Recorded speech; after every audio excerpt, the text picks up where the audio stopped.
इस वीडियो में हम जानेंगे कि कैबिनेट मंत्री में, राज्य मंत्री स्वतंत्र प्रभार वाले और राज्य मंत्री में बेसिक फ़र्क क्या होता है, इनको विशेष सुविधाएं क्या मिलती हैं और इनको कितने पैसे मिलते हैं। 2014 में जब प्रधानमंत्री मोदी ने शपथ ली थी तो उनके साथ 46 मंत्रियों ने भी शपथ ली थी। वहीं 2019 में मंत्रियों की संख्या 59 थी, लेकिन 2024 में टोटल 71 मंत्रियों ने शपथ ली है। अगर प्रधानमंत्री मोदी को जोड़ दे तो यह संख्या 72 हो जाती है। वैसे नियम के मुताबिक लोकसभा के अंदर टोटल जो है 15% यानी कि टोटल जो सीट है उसका 15% मंत्रिमंडल हो सकते हैं।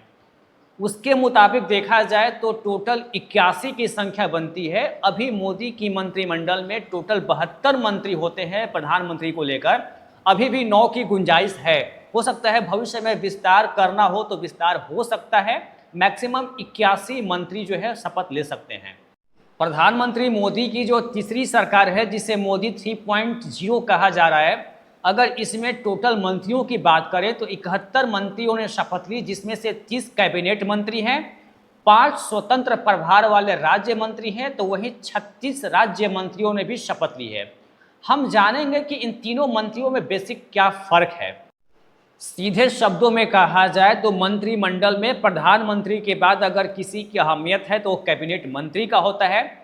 मंत्रिमंडल की हर एक बैठक में कैबिनेट मंत्री को आना जरूरी होता है। कैबिनेट मंत्री के पास अपना मंत्रालय होता है। मंत्रालय का जो भी काम होगा उससे रिकॉर्डेड जो भी मामले होंगे सीधे प्रधानमंत्री को रिपोर्ट करना होता है। और प्रधानमंत्री के साथ इनको कैबिनेट की मीटिंग में इसलिए आना जरूरी होता है, प्रधानमंत्री जो भी फैसले करते हैं अपने कैबिनेट मंत्रियों की सहमति से, उनकी उपस्थिति में ही करते हैं, इसलिए सबकी इसमें उपस्थिति अनिवार्य मानी जाती है। कैबिनेट मंत्री के नीचे राज्य मंत्री होते हैं स्वतंत्र प्रभार वाले। इनका काम यह है कि सीधे अपने मंत्रालय से संबंधित जो भी काम है सीधे प्रधानमंत्री को ये भी रिपोर्ट करते हैं, लेकिन कैबिनेट मंत्री को रिपोर्ट नहीं करते हैं। फ़र्क ये है कि अगर कैबिनेट की बैठक जब होती है तो उसमें इनका आना जरूरी नहीं है, अगर जरूरी पड़ती है तो इनको बुलाया जा सकता है। अंतिम पायदान पे राज्य मंत्री आते हैं, जो इस सरकार में 36 मंत्रियों की शपथ दिलाई गई है।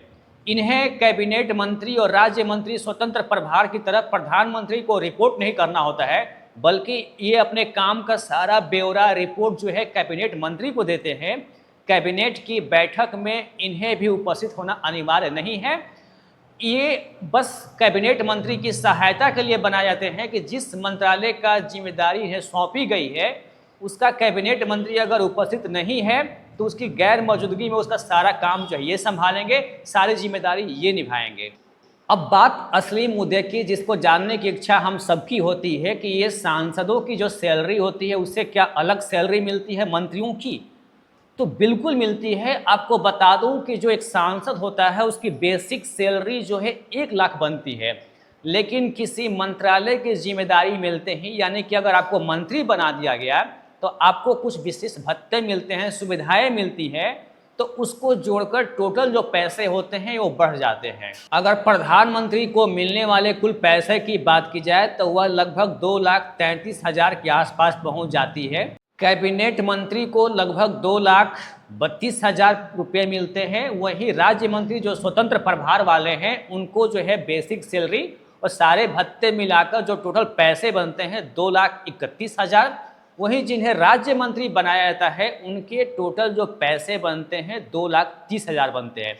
ध्यान रहे कि ये जो मैं पैसे बता रहा हूँ ये बेसिक सैलरी के अलावा जो इन्हें अलग से भत्ते मिलते हैं, अलग से डेली सेशन के या फिर जो सत्कार के लिए भत्ता मिलता है, ये सारे भत्ते को मिलाकर टोटल ये पैसे बनते हैं। वैसे बेसिक सैलरी तो इनकी 1 लाख ही है। ये जो मंत्रिमंडल में जो टीम शामिल होती है इसे जो टैक्स भरना होता है उसे सिर्फ अपनी बेसिक सैलरी पर भरना होता है, यानी कि जो 1 लाख की सैलरी बनती है उस पर टैक्स भरना होगा। इसके अलावा जो उसे जो भत्ते मिल रहे हैं उस पर कोई टैक्स नहीं लगता है। तो इस वीडियो में बस इतना ही। उम्मीद है कि आपको ये जानकारी अच्छी लगी होगी। हम मिलते हैं किसी और नेक्स्ट वीडियो में अच्छी जानकारी के साथ। अगर हमारी बात आपको अच्छी लगती हो तो हिंदी बुलेटिन को अवश्य फॉलो करें, हमें सपोर्ट करें।